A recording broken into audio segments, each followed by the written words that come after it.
ఓం ఓం నమః పాణిని కాత్యాయన పతంజలిభ్యః శబ్ద విద్యా సంప్రదాయ కర్తృభ్యః పరమ ఋషిభ్యః నమో మహద్భ్యో మునిభ్యో గురుభ్యః ఏనాక్షర సమాధిగమ్య మహేశ్వరాత్ కృత్స్నం వ్యాకరణం ప్రోక్తం తస్మై పాణినయే నమః येन धौता गिरः पुंसां विमलैः शब्दवारिभिः तमश्चाज्ञानजं भिन्नं तस्मै पाणिनये नमः वाक्यकारं वररुचिं भाष्यकारं पतञ्जलिं पाणिनिं सूत्रकारं च प्रणतोऽस्मि मुनित्रयं नमस्कृत्य तदुक्तिः परिभाव्य च वैयाकरणसिद्धान्तकौमुदीयं विरच्यते। నమస్కారం గురువు గారు. నమస్తే అండి.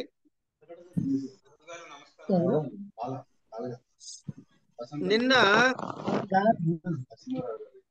నిన్న ఎవరు మధు గారా?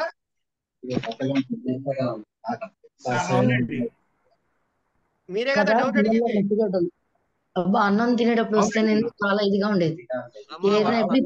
మ్యూట్ చేసుకున్నా.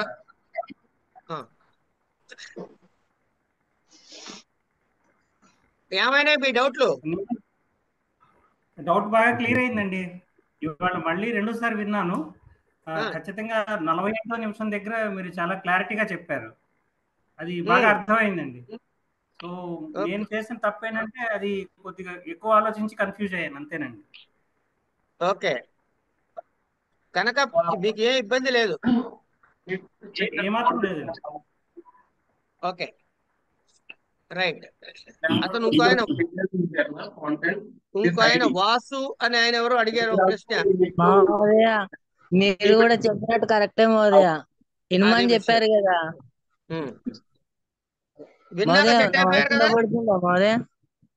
వినపడతా చెప్పండి.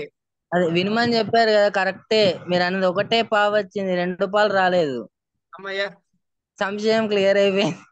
సంతోషం, శుభం శ్రీరామ. కానీ అంచేత ఎప్పుడైనా కూడా ఒక్క నిమిషం వినండి. అందుకని ఎప్పుడైనా కూడా ఇంకొకసారి వినేస్తే మీకు డౌట్లు క్లారిటీ వచ్చేస్తుంది. సరే, అది వదిలేద్దాం. ఇవాళ పాఠంలోకి వచ్చేద్దాం. ఫస్ట్ పాఠంలోకి వస్తే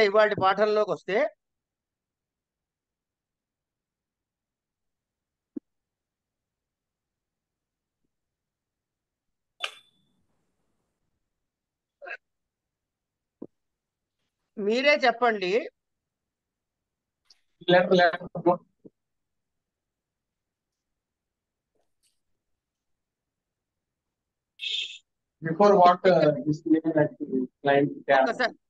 అయ్యా అమ్మా లలిత గారు మిమ్మల్ని కోహోస్ట్ చేసే తల్లి.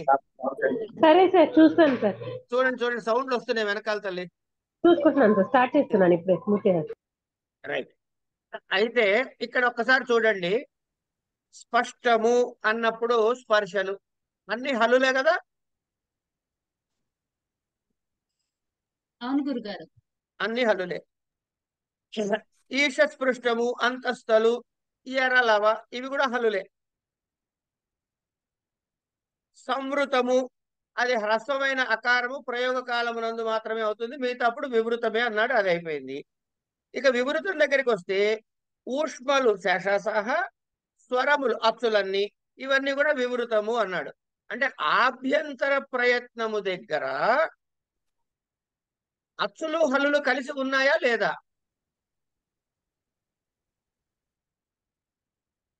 ఏమండి,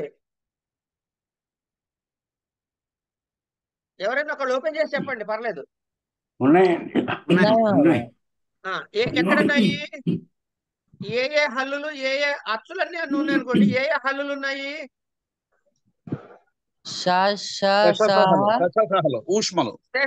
ఊష్మములు ఉన్నాయి.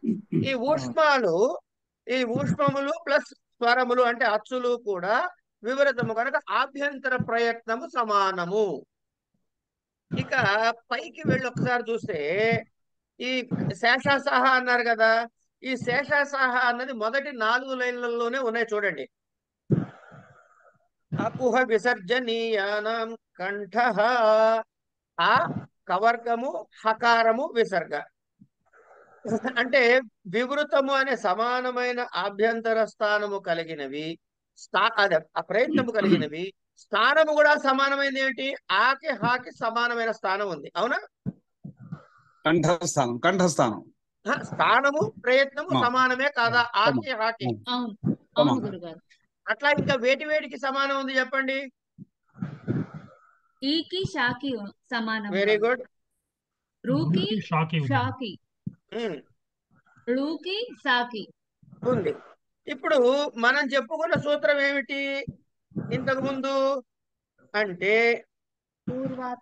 తుల్యాస్య ప్రయత్నం సవర్ణం.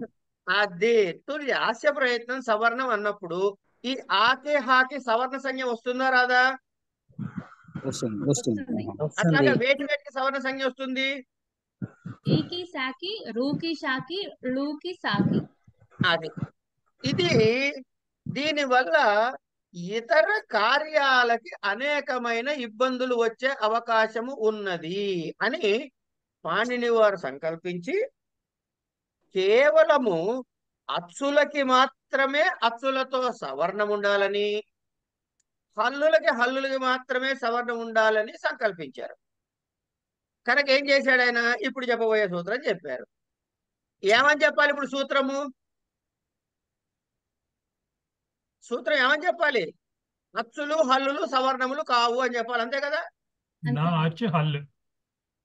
హలో, అవును గురుగారు.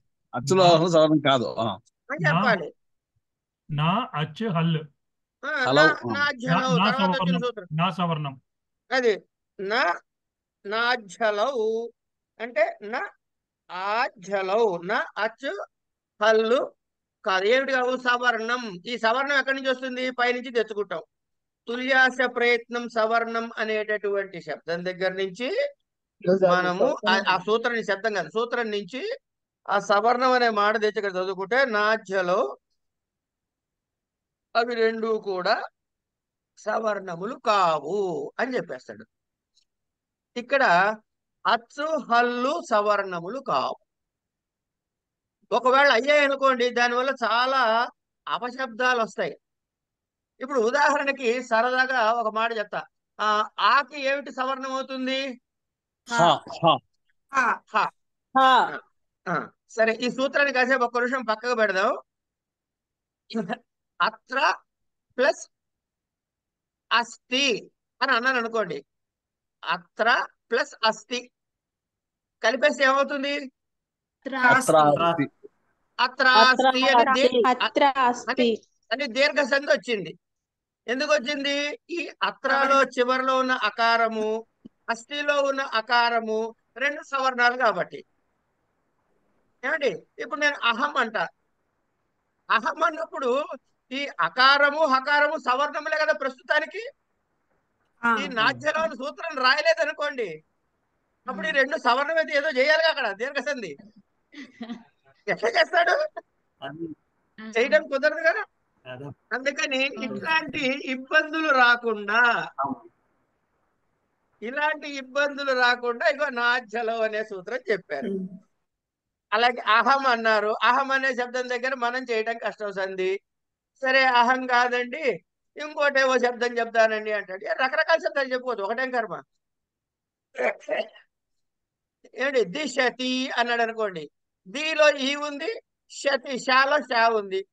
ఈకి షాకి కలిపితే మళ్ళీ అక్కడ చేయాల్సింది కుదరదు. అంచేత ఈ అచ్చులకి అచ్చులు తుల్యాస ప్రయత్నం సవర్ణం అనేటటువంటి సూత్రము ద్వారా సవర్ణ సంజ్ఞ ఇవ్వబడిన ఈ సూత్రంలో అచ్చులకే హల్లులకే విడిగా ఉండాలి అనే తాత్పర్యముతో ఇగో ఈ నాధ్యలో అనే సూత్రం చెప్పడం తనస్థించింది.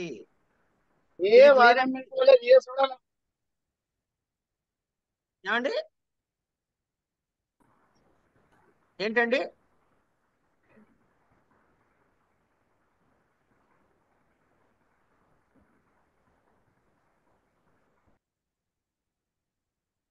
ఓకే. ఇక ఇప్పటి వరకు కూడా మనము తుల్యాస్య ప్రయత్నం సవర్ణం అనేటటువంటి సూత్రం చదువుకునే వరకు కూడా మనకి వేటి గురించి చెప్పాడు అని అంటే, అదేంటది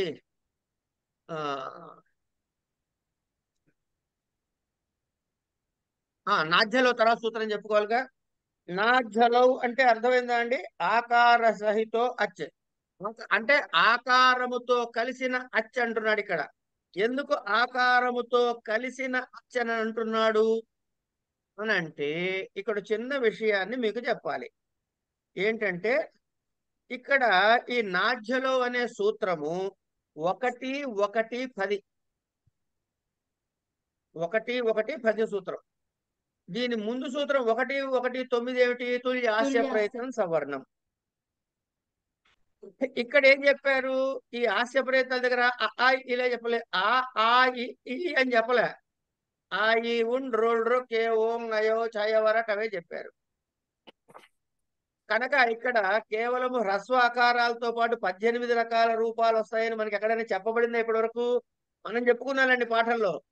సూత్రంలో ఎక్కడైనా కనపడిందా? లేదు. కనపడలేదు.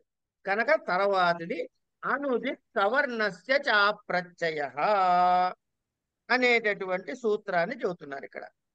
అనుది సవర్ణస్య చ అప్రత్యయః అని మనం దీన్ని విడగొట్టుకోవాలి. ఏమిటది? దాని వివరం ఏమిటో చూద్దాం ఇప్పుడు.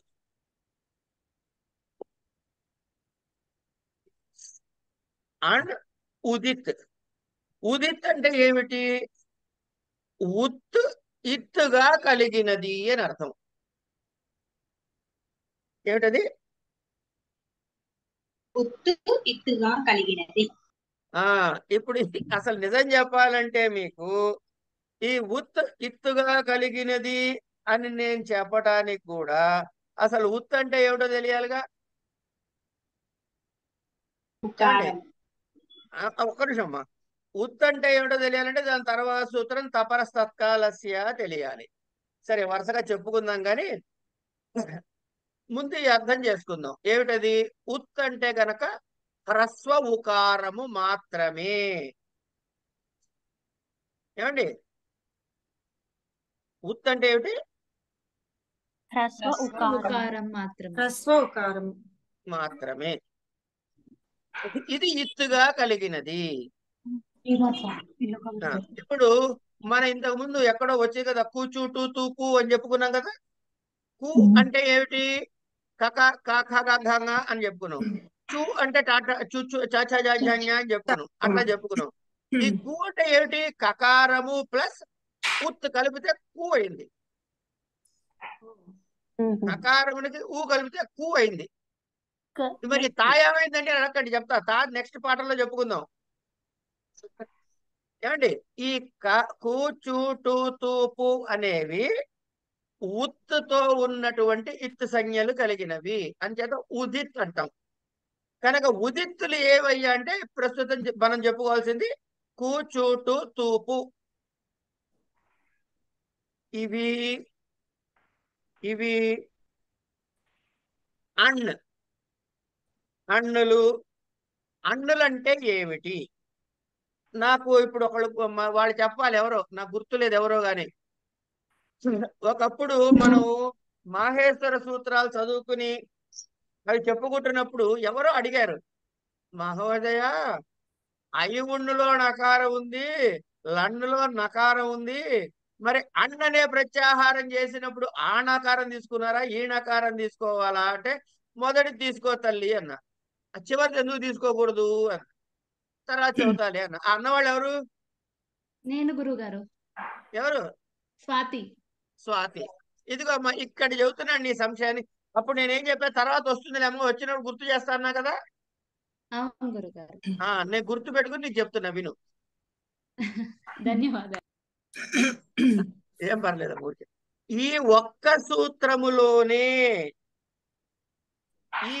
ఒక్క సూత్రములోనే రెండవ నకారానికి అన్నప్పుడు రెండవ నకారాన్ని స్వీకరించాలి అని నియమించుకున్నారు సూత్రకారుడు.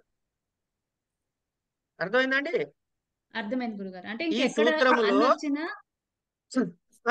ఈ ఒక్క సూత్రము దగ్గర మాత్రమే అన్ననే ప్రత్యాహారానికి ఐవన్ రుల్రు కేవోంగ్ అయో ఛాయవరట్ లండ్ ఇక్కడి వరకు ఉన్న అన్ని వర్ణాలు తీసుకోవాలి అని తాత్పర్యం. మిగతా ఎక్కడ నకారంతో అన్నన్నా కూడాను ఓన్లీ ఆ ఈ ఊ మూడు మాత్రమే. క్లియర్ అయిందమ్మా? క్లియర్ అయింది గురుగారు. Right right. ప్రత్యయము అంటే మనం సరే చెప్పుకున్నాం, విధించబడినది అని అర్థం. ప్రత్యయము అంటే విధించబడినది, అప్రత్యయము అంటే విధించబడనిది. అంటే విధించబడని అణ్ప్రత్యాహార వర్ణములు ఉదిత్తులను సవర్ణములకు అనగా సమాన వర్ణములకు సంజ్ఞలుగా చెప్పవచ్చు. అంటే మనకేం చెబుతున్నాడు ఇప్పుడు? అణ్ప్రత్యాహారంలో ఆ ఈ ఊరు ఏవో ఔ ఓ ఏ ఐ ఏవో ఐ ఔ అలా చెప్పారు కదా. ఇవన్నీ కలిపి మహేశ్వర సూత్రాల్లో అయి ఉండని చెప్పిన సూత్రం ఆధారంగా అణుప్రత్యాహారం విధించినప్పుడు ఇక్కడ ఈ నియమం చేత ఏమిటవుతుంది? లం సూత్రంలో నకారం వరకు మాత్రమే గ్రహించాలని చెప్పి కు అనేది కు అంటే ఉదిత్ అవుతుంది కాబట్టి దాని సమమైన వర్ణములు అంటే కాఖ గఘాలు కూడా ఆ వర్గాక్షరాలన్నీ కూడా సవర్ణములు అవుతాయని మనము స్వీకరించాలి. అంటే అన్ప్రత్యాహారం వర్ణములచే సవర్ణములు గ్రహింపబడతా అని చెప్పడం చేత ఆయా వర్ణాలకు సవర్ణాక్షరాలు ఏమిటో ఇగో ఈ సూత్రంలో మనకి చెప్పాడు. ఏమని చెప్పారు? చెప్పబడకపోయినా ఆ ఆ చెప్పారా? ఈ ఈ ఈ చెప్పాడా? అవి కూడా గ్రహించమంటున్నాడు. అందుకని ఈ సూత్రం ద్వారా ఆ అంటే ఆ అనేటప్పుడు దానికి ఉండేటప్పటి హ్రస్వ దీర్ఘ ప్లుతములు 3, అలాగే ఉదాత అనుదాత స్వరితములు 3, అలాగే నాసిక అనునాసిక అననునాసికలని 2, మొత్తము కలిపి 18 రూపాలు సవర్ణములే అని తేల్చాడు. ఇది క్లియర్ అండి? లేదండి, అర్థం కాదు. ఇంకోసారి చెప్పరా గురుగారు? ఒక్కసారి చెప్పండి మా ఇప్పుడు ఆకారంలో ఉండేటువంటి 18 రకాలు కూడా అవి మాత్రం సవర్ణాలు అవుతాయనండి? కాదు కాదు, అవి సవర్ణాలు అవుతాయి. అంటే ఇప్పుడు ఆ ఉందనుకో అమ్మా, ఆకి ఆ కూడా సవర్ణమే, ఆ కూడా సవర్ణమే, ఆ కూడా సవర్ణమే. కానీ దానికి ఈ కానీ ఈ కానీ అవి సవర్ణాలు కావు. కావు. అందుకని ఇప్పుడు ఆకారం తీసుకుంటే ఆకారంలో ఉన్న 18 రకాలు ఒకదానికొకటి సవర్ణాలు అవుతాయి. అన్న సవర్ణాలు అవుతాయి. ఇకారం తీసుకుంటే ఇకారంలో ఉన్న 18 భేదాలు అవి వాటి అవి సవర్ణాలు అవుతాయి. అలా చెప్పండి, మొత్తం చెప్పండి. ఉకారం తీసుకుంటే ఉకారంలో ఉన్నవన్నీ కూడా సవర్ణాలు అవుతాయి. దాంట్లో ఉంటే 18 భేదాలు. అలానే లుకారం తీసుకుంటే 12 భేదాలే ఉంటాయి కాబట్టి వాటిలో అవి మాత్రం సవర్ణాలు అవుతాయి. అట్లనే కదండి? ఒక్క బ్రేక్ అయ్యాడు అక్కడ. చాలా బాగా చెప్పారమ్మా, చాలా బాగా చెప్పారు. రుకారానికి ఎన్ని ఉంటాయి? 18 ఉంటాయి. అవునండి, లు చెప్పాను నేను. రూకి 12 ఉంటాయి. అది 12 అని చెప్పాను. ఆగండి. ఇప్పుడు ఇంతకు ముందు ఒక చోట మనం ఇది చెప్పుకున్న ఒక వాచ్యం అని, ఏమిటది? ఆ వాచ్యం ఏమిటది? వార్తికం చెప్పుకున్నాం కదా. రూలు వర్ణయో మిధ సావర్ణ్యం వాచ్యం. రుల్ మిథయో ఒకదానికొకటి పరస్పరముగా సవర్ణములు అని చెప్పబడ్డాయి. ఓహో. కనుక రుకారానికి ఎన్ని సవర్ణాలు ఉన్నాయి అంటే దీని 18, ఆ లుకారానికి ఉన్న 12 కలిపి 30 అని చెప్పాలి. అంతే. ఇప్పుడు రుకారానికి ఎన్ని ఉన్నాయి? రుకారానికి కూడా కూడా 30 ఉంటాయి. 30 ఉంటాయి. 30 ఉంటాయి. 30 ఏమంటే ఇప్పుడు ఇది చెబుతున్నప్పుడు నేను ఏమేమి చదివానండి ఈ సూత్రంలో? కేవలం అణుదిత్ సవర్ణస్య చ ప్రత్యయ అనే చదివా, కానీ ఇంకేమన్నా మాట్లాడండి నోరిప్పి. ఏం చెప్పలేదు, మీరే చెబుతున్నారు కదా ఇవన్నీ. ఇస్తున్నారు సార్ మా చేత. అది కాదమ్మా, ఇవి మీరే చెప్పారా కాదు? అర్థమయ్యేటట్టుగా నా చెప్తున్నారు. ప్రశ్న అది కాదు, మీరే చెప్పారా నేను చెప్పానా? అయిపోయింది. ఇప్పుడు ఏ ఓలకి ఏ ఓ ఐ ఔలు ఉన్నాయి. వీటికి ఎన్ని ఉంటాయి? 12 12. వీటికి పరస్పరంగా సవర్ణ సంఖ్య చెప్పలేదుగా? చెప్పలేదు. చెప్పలేదు కదా? లేదు. కానీ అందుకని ఇప్పుడు ఒక్కటి ఇప్పుడు ఏ అనేవి ఆ రెండు సవర్ణాలు కావా అండి? సవర్ణాలే కదా. ఏ ఐ కాదు, అవి కావా? కావు.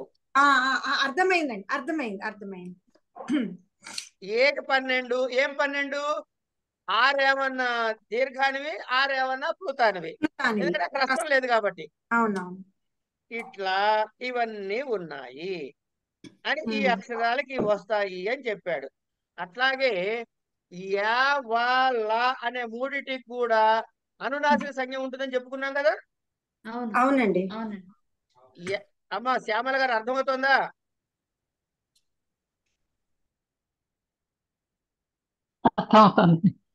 ఎందుకంటే మీ ఫేస్ చూసినప్పుడు చిన్న కన్ఫ్యూజన్ కనపడింది నాకు, అందుకని అడిగా, లేకపోతే అడిగేవాడిని కాదు.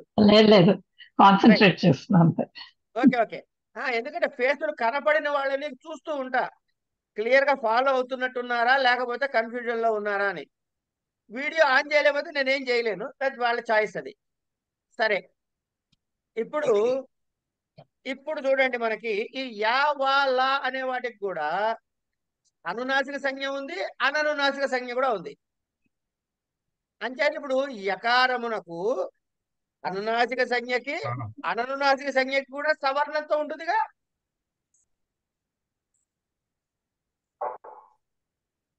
అట్లాగే వకారానికి అనునాసికానికి అననునాసికానికి కూడా సవర్ణత్వం ఉంటుందిగా. లకారానికి కూడా అనునాసికానికి అననునాసికానికి సవర్ణత్వం ఉంటుందిగా. ఇది చెప్పుకున్న తర్వాత మనం ఏం చేద్దామంటే పోనీ అని కింద ఇచ్చినటువంటి వృత్తి చదువుదామండి. ఇప్పటిదాకా మీరేం చెప్పారు? ఈ మాటని బట్టి నేనేం చెప్పానంటే వీటికి సవర్ణాలు వస్తాయంటే ఏవేవి సవర్ణ సంజ్ఞ కలిగి ఉంటాయో మీరు చెప్పారు. ఏమంటే వారు చెప్పిన అందరికి అంగీకారమే కదా? అది కరెక్ట్ రాగా ఇప్పుడు మనం వృత్తి చదువుదాం. ప్రతీయతే విధీయతే ఇది ప్రత్యయ అవిధీయమానో అన్ ఉదిత్య సవర్ణస్య సంజ్ఞ స్యాత్ ఆత్పరేణ నకారేణ కుచుటు తుపు ఏతే ఉదితః. అయిపోయింది. తదేవం ఇత్యష్టాదశానాం సంజ్ఞ. అకారములకు 18కి సంజ్ఞ ఆవిడ చెప్పింది అదే. తర్వాత తథా ఇకార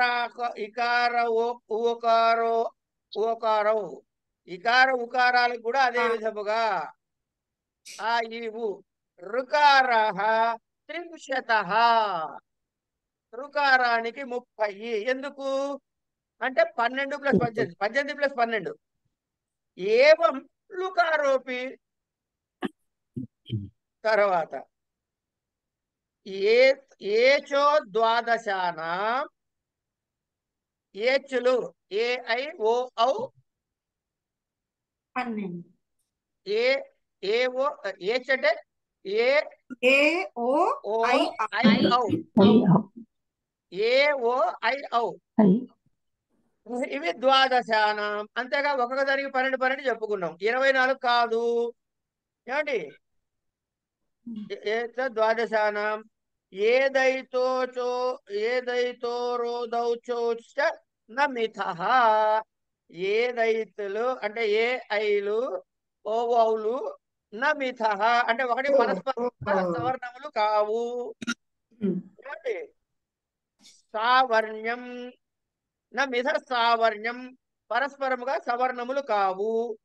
ఐ ఔచ్ ఇది సూత్ర సూత్రారంభ సామర్థ్యాత్. ఇక్కడ ఐ ఔచ్ అనే సూత్రము ఉన్నది, ఆరంభించే సామర్థ్యం ఉన్నది కనుక వీటికి సావర్ణ్యం చెప్పటం లేదు. తేనై చతుర్వింశే సంజ్ఞ స్యూరితి నాపాదనీయం. అంచేత ఏ ఐలకు కలిపి దీని 12 దాని 12 కలిపి 24 అని, ఓకారానికి ఔకారానికి కలిపి 12 24 అని చెప్పకూడదు. తేన చతుర్వింశతే సంజ్ఞా స్యుః 24 సంజ్ఞలు కలుగుతాయి అని నా ఆపాదనీయం చెప్పడానికి వీల్లేదు. నాధ్యలో ఇది సావర్ణ్య నిషేధో యద్యప్యాక్షర సమామ్నాయికానామేవ తథాపి తకారస్యాకారో న సవర్ణః తత్రాప్యాకారస్య ప్రశ్లిష్టత్వాత్ తేన విశ్వపాభి ఇత్యత్ర. హోడః ఇది, ఈ హోడః అనేది వేరే సూత్రము, అది వచ్చినట్టు చెప్పుకుందాంలేండి. ఇది ధత్వం ఢత్వం న భవతి అనునాసికానునాసిక భేదేన యవలా ద్వివిధ తేన అనునాసికాస్తే ద్వయోర్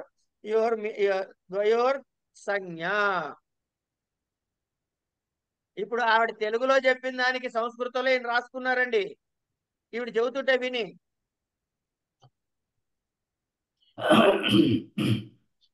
మరీ చెప్తారండి మీరు.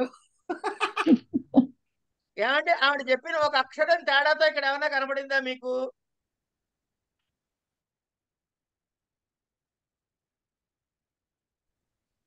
ఇక్కడ ఒకటి అర్థం కాలేదండి. ఎంత ఏదైతో రోదౌ తోశ్చ నా మీద సావర్ణం అన్నారు కదా.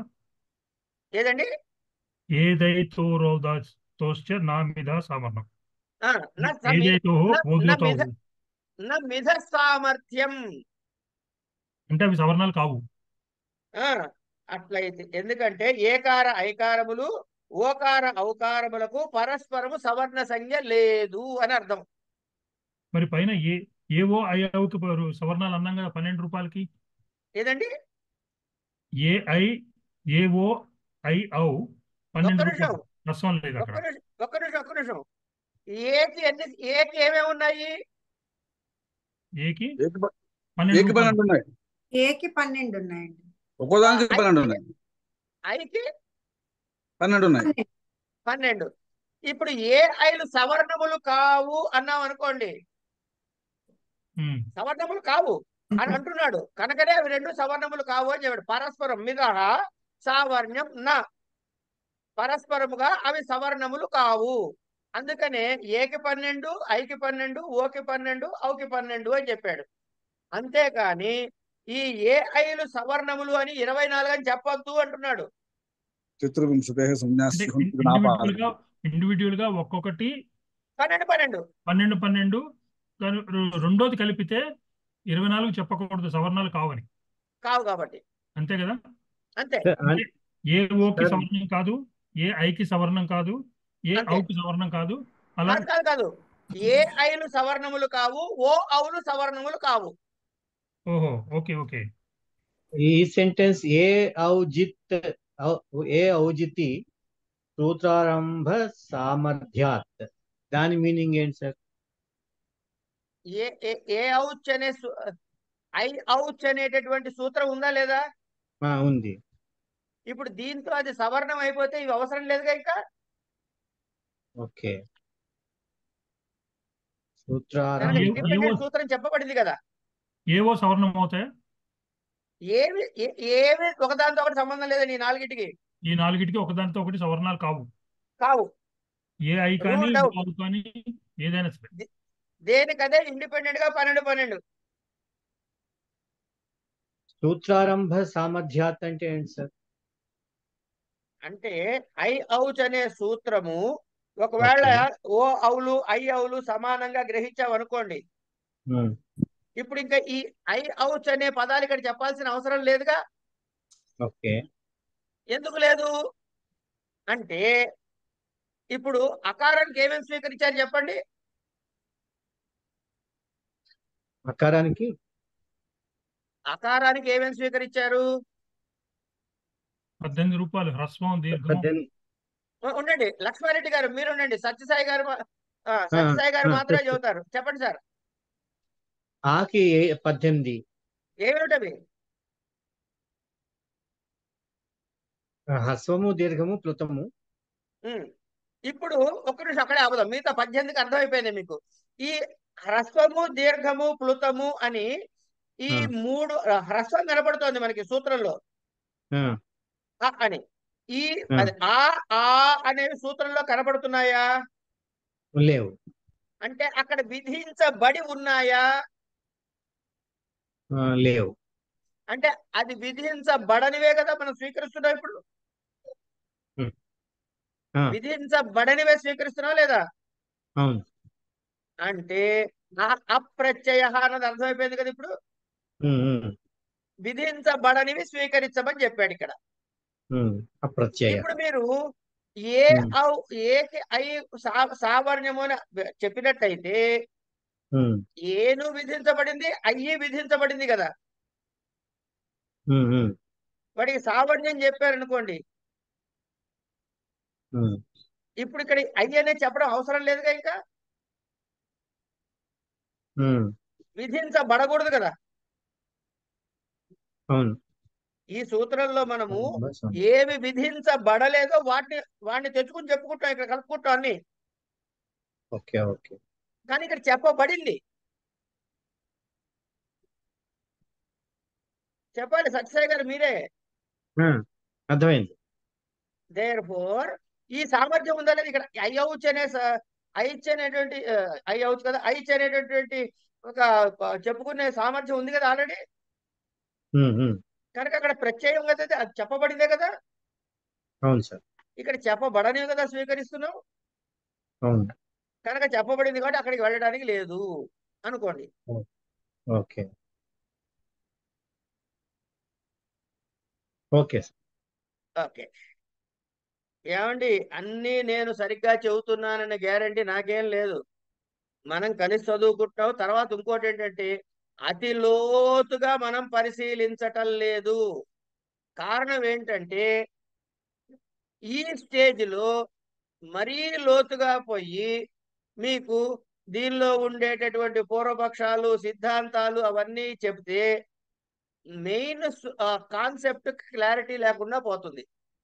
కనుక ముందు బేసిక్ నాలెడ్జ్ని మనం ఎక్వైర్ చేస్తాం. అలానే అది రాలేదని కాదు, మీకు ఆల్రెడీ వచ్చినట్టే లెక్క. ముందుకు వెళ్ళగా వీటి రెఫరెన్స్ పాయింట్స్ వస్తాయి చూసారా, అక్కడ ఫర్దర్ క్లారిటీ మీకు వస్తుంది. ఇక్కడ ఊరికే పేర్లు పెడుతున్నాడు, ఇది కందిపప్పు, ఇది చింతపండు, ఇదే ఉప్పు నీరు అని. వాడుతున్నప్పుడు ఎట్లా వాడతావు తర్వాత విషయం. ఇవన్నీ నాలెడ్జ్. తర్వాత అప్లికేషన్ ఆఫ్ నాలెడ్జ్ దగ్గరికి వెళ్ళినప్పుడు వీటి యూటిలిటీ చూస్తున్నప్పుడు మనకి తేడాలు తెలుస్తాయి కొన్ని. ఇప్పుడు మీరు ప్రశ్న వేయాలి, నన్ను వేయకుండా వదిలేశారు, మీరందరూ మంచివాళ్ళు కాబట్టి. ఏమిటది? ఏమిటా ప్రశ్న అంటే, ఏమండి మీరు ఉదిత్ అదే ఉదిత్ ఉదిత్ ఉదిత్ ఉదిత్ అంటే ఊపు చూటు తూపు అన్నారు. ఎవరు కూడా మంచివాళ్ళు కాబట్టి మీరు అందరూ ఊ వస్తుందా అని అడగలే. ఉన్నప్పుడు ఊ కూడా ఉండాలి కదా మరి. కానీ అది అడగలే మీరు మంచివాళ్ళు. ఒకటి సరే, ఇత్ అంటే సరిపోతుంది కదా. ఇత్తుగా కలిగిందని ఎందుకు చెప్పాడు అనో ప్రశ్న వేయొచ్చు కదా మీరు. ఉదిత్ అన్నప్పుడు విడగొడితే పదాన్ని, అంటే మీరు ఉత్ అంటే హ్రస్వ ఉకారం అని చెప్పారు కదండి ఇందాక. అని నేను చెప్పేశాను, కానీ అలా ఎందుకన్నా ఎవరు అడగలేగా. అంటే హ్రస్వ ఉకారాన్ని ఉత్తు అంటారని మేము అలా అనుకున్నామండి. నేనైతే అలా అనుకున్నారంటే ఇంకా పాణిని గారు భయపడకుడు, సంతోషిస్తాడు. నేను చెప్పకుండానే పిల్లలకి తెలిసిపోతున్నాయి అన్ని అని. ఏ లోకల్లో ఉన్నా పాణిని గారు సంతోషిస్తాడు. ఎందుకంటే దాని తర్వాత సూత్రం అదే అమ్మా. దాని తర్వాత సూత్రం చదవండి పైకి.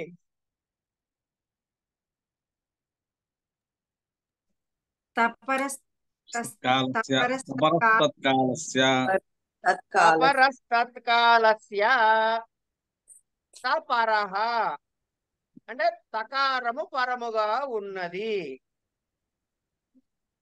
ఏ దానికైతే తకారము పరముగా ఉన్నదో అదని గాని, లేదా తకారము తర్వాత ఉన్నది అని కానీ చెప్పుకోవచ్చుగా. తపరః అంటే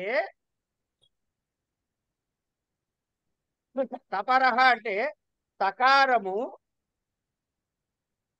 దేనికంటే పరము, దేనికన్నా పరము. తకారము దేనికన్నా పరము అని గాని, తకారము కన్నా ఏది పరము అని గాని చెప్పుకోవచ్చుగా. రెండు చెప్పుకోవచ్చు కనుక ఆ రెండు చెప్పుకుందాం. సరే, తపరః అంటే అర్థమైంది కదా. అంటే తపరః ఉండొచ్చు, తాకి పరంగా అయినా ఉండొచ్చు. ఏమండి?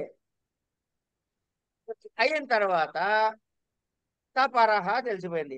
తత్కాలస్య అన్నాడు. కాలము అంటే ఏమిటి అంటే మాత్రలు చిటికలేయటం అన్నమాట. ఒక చిటిక వేసే కాలమా, రెండు చిటికలు వేసే కాలమా, రెండు కన్నా ఎక్కువ చిటికలు వేసే కాలమా? వీటికి ఏం పేర్లు ఉన్నాయమ్మా? ప్లుతాలండి. అంతే, హ్రస్వ దీర్ఘ ప్లుతాలు. ఏమండి? కనుక తత్కాలము అంటే ఏమిటి? ఆ క్షణంలో ఎన్ని చిటికలు వేసావో చెప్పవమ్మా అంటున్నాడు. ఇప్పుడు ఉత్తు అన్నారు కదా ఇందాక. ఉత్తు ఇత్తుగా కలిగినది. ఉత్తు దగ్గరికి వెళ్దాం ఒక్క నిమిషం. మనం చూసొచ్చిన ఉత్తు దగ్గరికి. అక్కడ హ్రస్వమా దీర్ఘమా ప్లుతమా? హ్రస్వం. కనుక హ్రస్వమైన ఉకారానికి పక్కన తకారం ఉంది కదా. ఇక్కడ ఒక్క క్షణం బ్రేక్ కొట్టి వెనక సూత్రానికి వెళ్దాం. ఏం వెళ్ళద్దు, పుస్తకం తిప్పొద్దు, మాట వింటమే. దీని ముందు సూత్రం ఏం చెప్పుకున్నాము? అనుదిత్ సవర్ణస్య చ ప్రత్యయ చెప్పుకున్నాం. అంచేత ఎక్కడైనా ఉ అని వస్తే, ఎక్కడైనా ఆ అని వస్తే 18 రకాలకి అది రిప్రజెంటేటివ్ అని చెప్పుకున్నాగా. కనుక ఉట్టిగా ఊ అన్నాడు అనుకోండి, ఈ 18లో ఏదైనా తీసుకోవచ్చుగా. కానీ పాణిని గారు ఆలోచించారు, అరే ఇట్లా చేస్తే కష్టము, నాకు మిగతావన్నీ వద్దు, కేవలం ఉట్టి ఉకారం ఒకటే చాలు, నాకు హ్రస్వ ఉకారం ఒకటే చాలు, దీర్ఘ అకారం ఒకటే చాలు, ప్లుత అకారం ఒకటే చాలు అనేది అనుకున్నాడు అనుకోండి కాసేపు. అంటే హ్రస్వ ఉకారము అంటే ఎన్నిటిని రిప్రజెంట్ చేస్తున్నది? 6. హ్రస్వ ఉకారము యొక్క ఉదాత అనుదాత స్వరితములు, అననునాసికములు, 2, 3, 6 6ని రిప్రజెంట్ చేస్తుంది. ఇది ఎట్లా చెప్పాలి అంటే నేను తకారం పెడతాను అన్నాడు. అంచేత ఊ పక్కన తకారం పెడితే ఏం తీసుకోవాలన్నమాట? అక్కడ మనం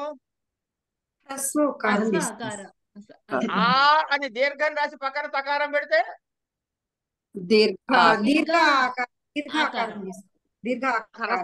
హ్రస్వ ఆకారం తీసుకోవచ్చా? లేదండి. ఆకారం తీసుకోవచ్చా? తీసుకోకూడదు. हेलो, मैं मीटिंग में हूँ, बाद में बात करो.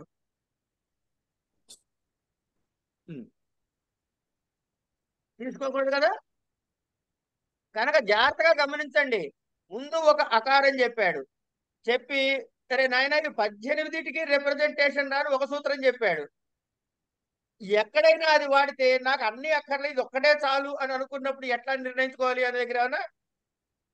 సరే, మళ్ళీ ఆ మాట చెప్పడం ద్వారా జరిగింది ఏమిటి? అచ్చులు హల్లులు కూడా వస్తున్నాయి కాబట్టి హల్లులు విడగొట్టాడు.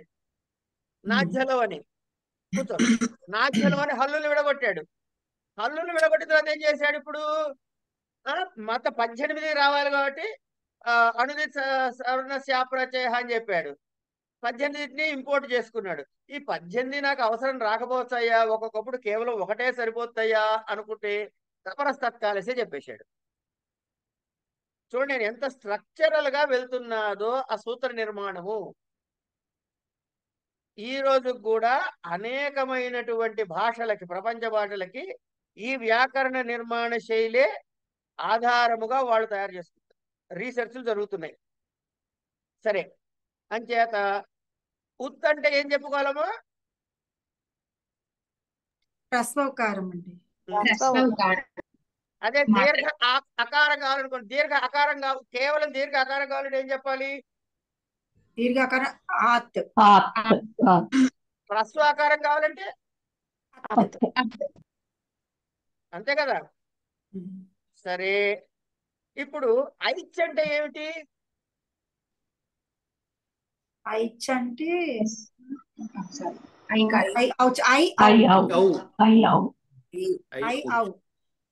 అవును కదండి. ఐ అవును. ఈ ఐ అవును ఐచ్ దీర్ఘ ఆకారం ఒక్కటే అంటే ఏం చెప్పారు? ఆత్. ఆత్ దీర్ఘ ఐ ఔచులు కలిపి చెప్తే ఆత్ ప్లస్ ఐచ్ ఏమవుతుంది? కలిపితే ఏమవుతుంది? ఆదైచ్ అవుతుంది. దానికి వృద్ధి అని పేరు పెడదాం మనం. ఓహో, వృద్ధి రాదైచ్. తర్వాత సూత్రం ఎవరు రాశారు? సూత్రం పాణిని గారా, జయలక్ష్మి గారా, లక్ష్మారెడ్డి గారా, కవిశ్రీ గారా? కానీ మీరు చాలా బాగా చెప్పారండి.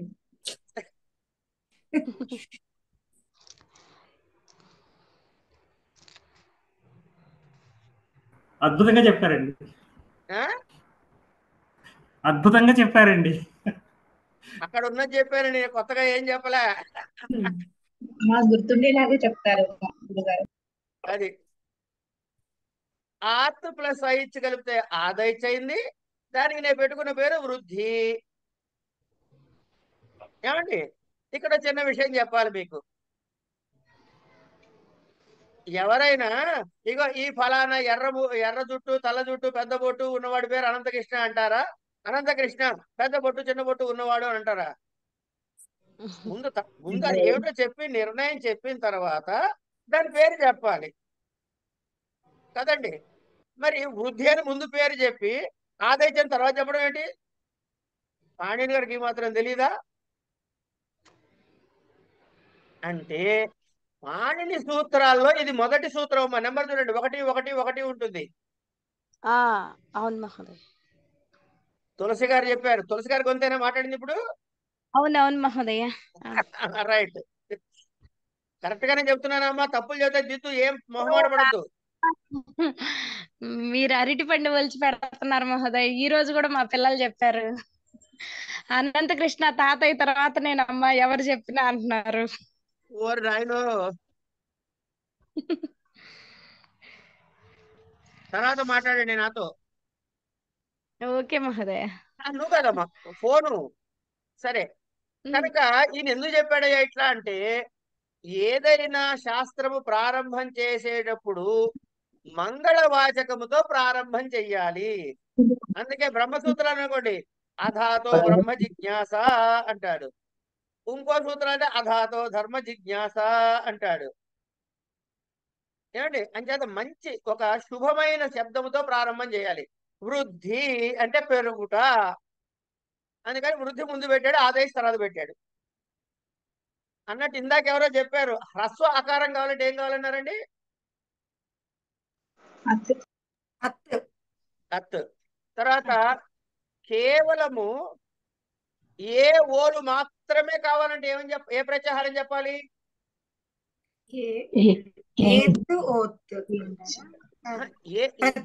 ఓలు కావాలి.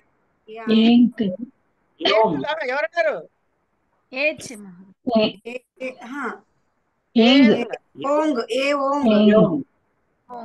ఏమంటారా? ఏంటంటే సరిపోతుందిగా కదమ్మా. అది గుర్తు తెచ్చుకొని పర్లేదు చెప్పండి. ఏం అనండి. హ్రస్వ ఆకారం అయితే అంటే ఆ రెండు కలిపితే చెప్పేశారు ఆల్రెడీ. శ్యామల గారు చెప్పండి ఒకసారి అనండి. ఏం పేరు పెట్టుకుందాం? గుణ. దాని తర్వాత సూత్రం 18వ సూత్రం వృద్ధిరాదై అదేం గుణ అంటే ఎక్కడైతే దీర్ఘ ఆకారము ఐ ఔలు ఉంటే ఈ 3 వర్ణాలకి రెఫర్ చేసేటప్పుడు వృద్ధి అంటే సరిపోతుంది. హ్రస్వకారం కదండి, దీర్ఘాకారం. వృద్ధి రాదైచ్ ఆత్ ఐచ్ వృద్ధి సంధికి ఓ వృద్ధి. మీకు తెలుగు చదువుకున్నారుగా, గుణసంధి అంటే ఏంటి చెప్పండి. ఒకసారి నేను అకారమునకు ఇవురులు పరమైనప్పుడు ఏ ఓర్లు అకారమునకు అకారానికి ఏలు పరమైనప్పుడు ఐకారము, ఓలు పరమైనప్పుడు ఔకారము. గుణసంధి అడిగారు కదండి. అది అది వృద్ధి సంధి, అది కాదు. అకారం ఇవురులు పరమగినప్పుడు ఏవో వాళ్ళు అకారానికి ఈ ఊరులు పరమైనప్పుడు క్రమంగా ఏవో వాళ్ళు ఆదేశం భగును. ఈ ఊరులు పరమైనప్పుడు ఈ ఊరులు చెప్పండి.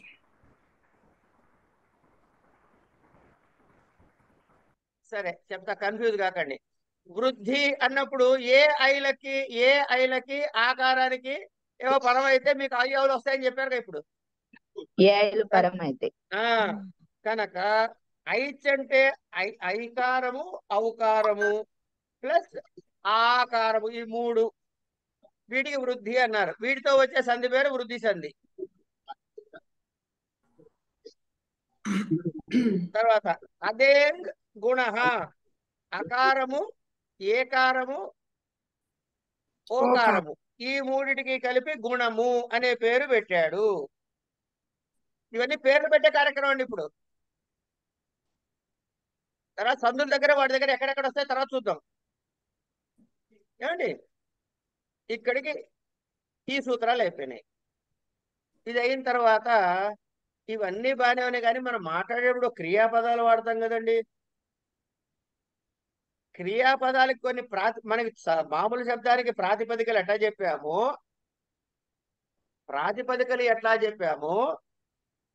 వాటికి ధాతువులు కూడా అంటాంగా. మరి ధాతువులు ప్రత్యయాలు కలిస్తేనే కదా వచ్చేవి. వాటిని ధాతువులని అనమని ఎవడు చెప్పాడు మీకు? సరే, ఏవేవి ధాతువులు అంటే కంగారు పడకండమ్మా, కంగారు పడదు. ఏవేవి ధాతువులు అంటే ఈ ధాతువులు 10 రకాలైన టేబుల్ చేశారు. గణములు అంటారు, దశ గణములు. అందులో కొన్ని ఉన్నాయి. ఆ కొన్ని ఉన్నవి ఈ 10 గణముల్లో ఉన్న వాటికి ఓ పేరు పెట్టాలి కదా. అందులో అన్నిటికంటే మొట్టమొదటి ఉన్నదాన్ని భూసత్తాయాం అని స్టార్ట్ అవుతుంది. అది దేంతో స్టార్ట్ అవుతుంది? భూ అంటే సత్తాయాం అని అర్థంలో అని అక్కడ చెప్పబడేది. అది ఏంటి? ఆ వర్డ్ మొదటిది ఏంటి? భూ అని. భూ ఆదులు అంటే ఏమనాలి? భూవాదయ. దానికి ఏం పేరు పెడుతున్నాము అంటే ధాతవః. భూవాదులకు ధాతువులు అని పేరు పెడుతున్నాను అన్నాడు. ఇందులో కష్టపడేది ఏముంది చెప్పండి నాకు. ఇప్పుడు మీరు చెప్పారు కాబట్టి కష్టం లేదనిపిస్తుంది. అంతకు ముందు మాకు అదేమిటో తెలియదు కదా. అంచేత భూవాదయో ధాతవః అంటే భూ ఇత్యాదులు భూసత్తాయామని ప్రారంభమయ్యి ఆ గణాలు 10 గణాల్లో ఉన్నటువంటి వాటికి వీటన్నిటికీ కూడా ఈ దశగణిలో చేరిన వాటికి ధాతువులు అని అనబడతాయి. ఒక్క నిమిషం లైట్ ఆపుతాను, ఒక్క నిమిషం ఇక్కడ ఉండండి. సో భూవాదయో ధాతవః ఏమండి, ఇక్కడికి ఆపేద్దామండి. భూవాదయో ధాతవః దగ్గర ఆపుదాము. తర్వాతవి అంటే ఇవన్నీ ఆ తర్వాత వచ్చేవన్నీ ఒక బ్లాక్ లో చదువుకోవాల్సినవి అన్నమాట. తర్వాత వచ్చేవన్నీ ఒక బ్లాక్ లో చదువుకోవాల్సినవి. అందుకని అవి అక్కడ చదువుకుందాం. ఇవాళ ఇప్పుడు చెప్పుకున్న దానిలో ఏమైనా సంశయాలు సందేహాలు ఉన్నాయా? ఉంటే ఇప్పుడే అడిగేయండి ఎవరికైనా సరే. అమ్మా పద్మావతి గారు, మీకు అర్థమవుతున్నాయమ్మా? వడ్లమాని పద్మావతి గారు అర్థమవుతున్నాయండి. సంతోషం.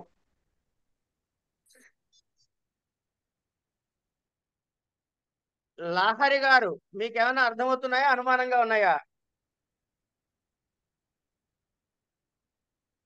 నమస్తే గురువు గారు. నేను పెళ్లి హడావుడిలో ఉన్నాను.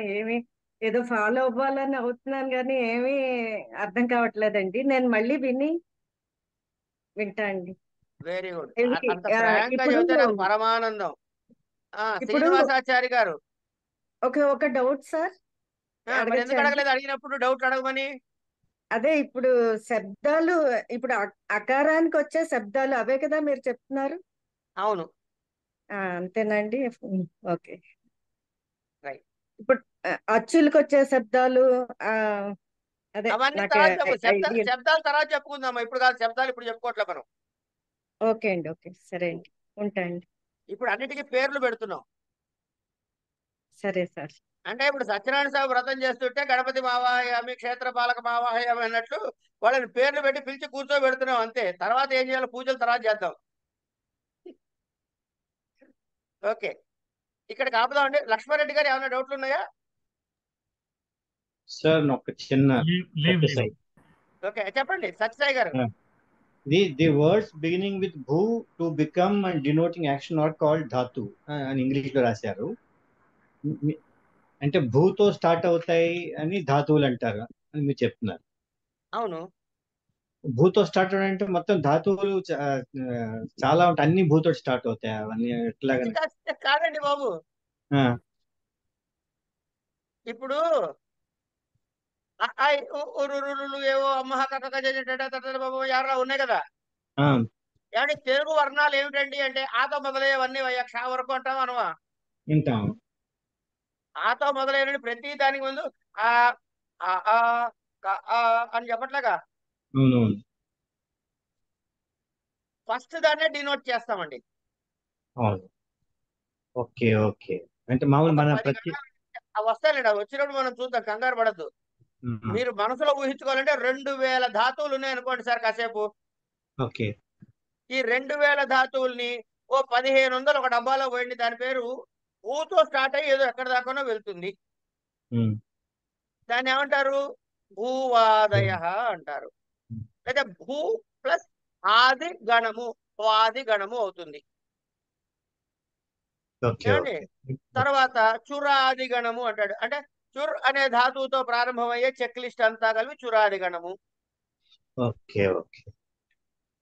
ఇంకోటి ఏదో తుదాది గణము, తుదుతో స్టార్ట్ అయ్యేది. ఇట్లా తన అది గణం, ఏవో గణాలు 10 గణాల పేర్లు పెట్టుకున్నాడు ఆయన. ఓకే. ఆ గణాల్లో ఉండే వాటి స్టార్టింగ్ దీంతో ధాతువుతోటి ఆ గణం పేరు పెట్టాడు. అన్నిటికన్నా టాప్ మోస్ట్ లో ఎవడున్నారు? భూ అనే ధాతువు ఉంది, అందుకని దాంతో స్టార్ట్ చేసే పేరు. వీటన్నిటికీ ఏం పేరు అయ్యా? ధాతువులు అన్నాడు. ఈ ధాతువు అని వచ్చినప్పుడల్లా వీటన్నిటిలో ఏది రెఫర్ అవుతుందో చూద్దాం. భూతోటి ఆదిగా అని అర్థం, అంతే. భూ ఆదిగా. Thank you sir. ఐ వన్ చెప్పండి, అనండి, అందరూ అనాలి, అందరూ అనాలి. ఐ వన్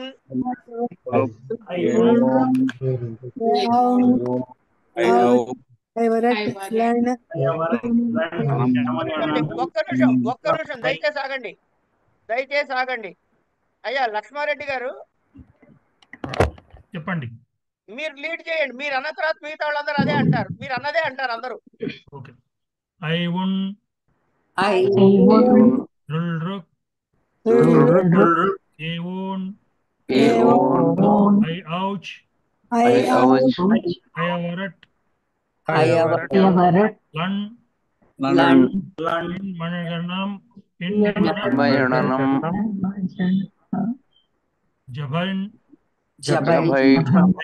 घड़धश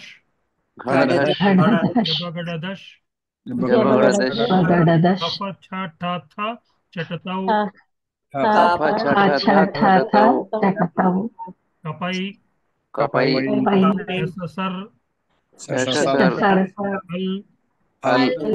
इति माहेश्वराणि सूत्राणि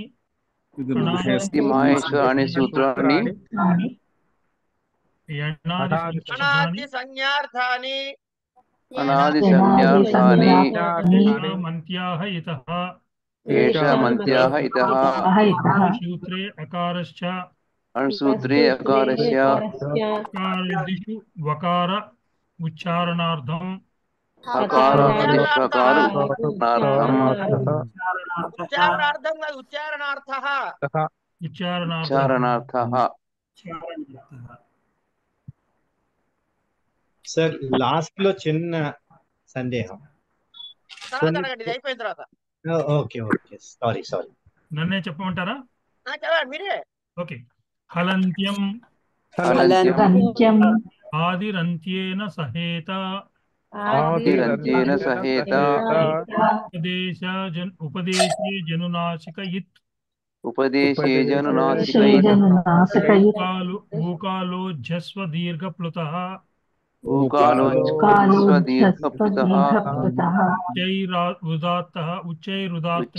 ఉచ్చైరుదాత్తః నీచైరనుదాత్తః సమాహారః స్వరితః తస్యాదిత ఉదాత్తమర్ధస్వం ముఖనాసికా వచనో అనునాసికః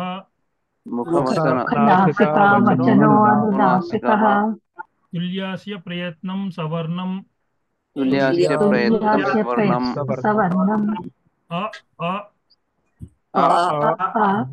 పూర్వత్ర సిద్ధం నాజ్జలౌ అనుదిత్ సవర్ణస్య చ ప్రత్యయః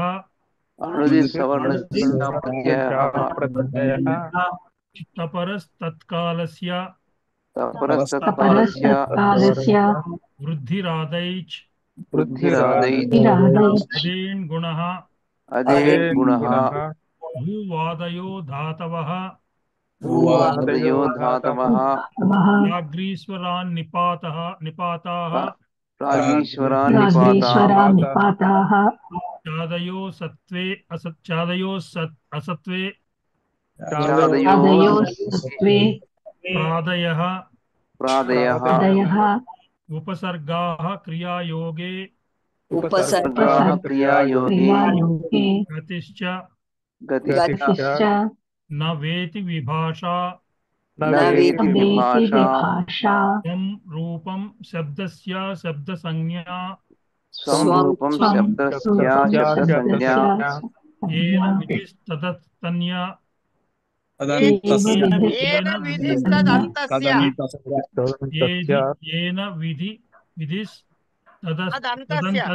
తదంతస్య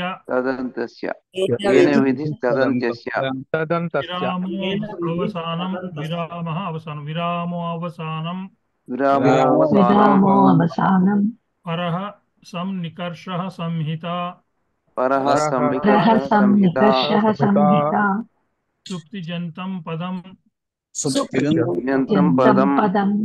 అలో అనంతరాః సంయోగః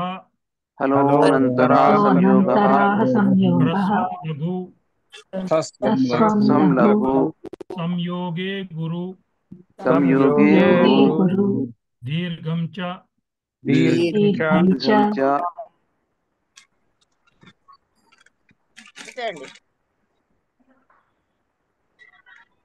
ఇప్పుడు డౌట్ అడగండి సార్. ఎవరో డౌట్ అడుగుతున్నారు. డౌట్ కాదు, ఇక్కడ రెండు లాగా ఒకటిని తిరగేసిన ఎస్ లా ఒకటి పెడుతున్నాం, మధ్యలో పెడుతున్నాం, గుర్తులు పెడుతున్నాం కదా, రెండు ఒకటేనా మధ్యలో? అంటే అంతే, రెండు ఒకటే అండి. అది ప్లుతంలాగా ఉచ్చరించాలి కదండి. అది ప్లుతం కదా, అది ప్లుతం అంటే అదే దీర్ఘంగా ఉచ్చరించాలి కదా, మూడు మాత్రలు కాదు. ఇక్కడ అకారం ఉన్నది అని గుర్తు పెట్టుకోవడానికి. అచ్చా. ఇంకో విషయం చెబుతా వినండి. పాణిని వ్యాకరణ సూత్రాల ప్రకారము ఆ గుర్తు పెట్టకపోయినా కూడా మనం గుర్తించాల్సిందే. ఆ గుర్తు పెట్టి తీరాలి అనేది నియమము కాదు, మన సౌకర్యం కోసం పెట్టు. అది ఎనివే మనకి అది అలవాటు అయిపోతుందండి, పెద్ద విషయం కాదు కానీ చెప్తున్నా. ఇక్కడ రేపు శ్యామల అన్నవరపు గారు, అమ్మా చెప్పండి సార్. రేపు మీరు లీడ్ చేస్తారు బెటాలియన్ ని, గుర్తుపెట్టుకోండి. రేపు అయి ఉండి 2 రుకులు అందరితో చెప్పించే చివరికి చెప్పించే బాధ్యత మీది. మీరు కావాలి మీరు ప్రాక్టీస్ చేసుకుని ఉండండి రేపటికి. నేను రోజుకి ఎవరినో ఒకళ్ళని అడుగుతా, వాళ్లే చెబుతారు, లీడ్ చేస్తారు. అంటే అందరికీ నోరు తిరగాలని నా ఉద్దేశం. లేకపోతే కొందరే ముందుకు వస్తారు, కొందరు వెనక ఉండిపోతున్నారు. కనుక బ్యాక్గ్రౌండ్ లో పాడే వాళ్ళని కూడా మనం ముందుకు తీసుకురావాలి. అలాగే. ఓకే, రేపు మీరు చెప్పాలమ్మా, ప్రాక్టీస్ చేసుకోండి, వచ్చేసి పెద్ద విషయం కాదు. చేస్తాను. రైట్.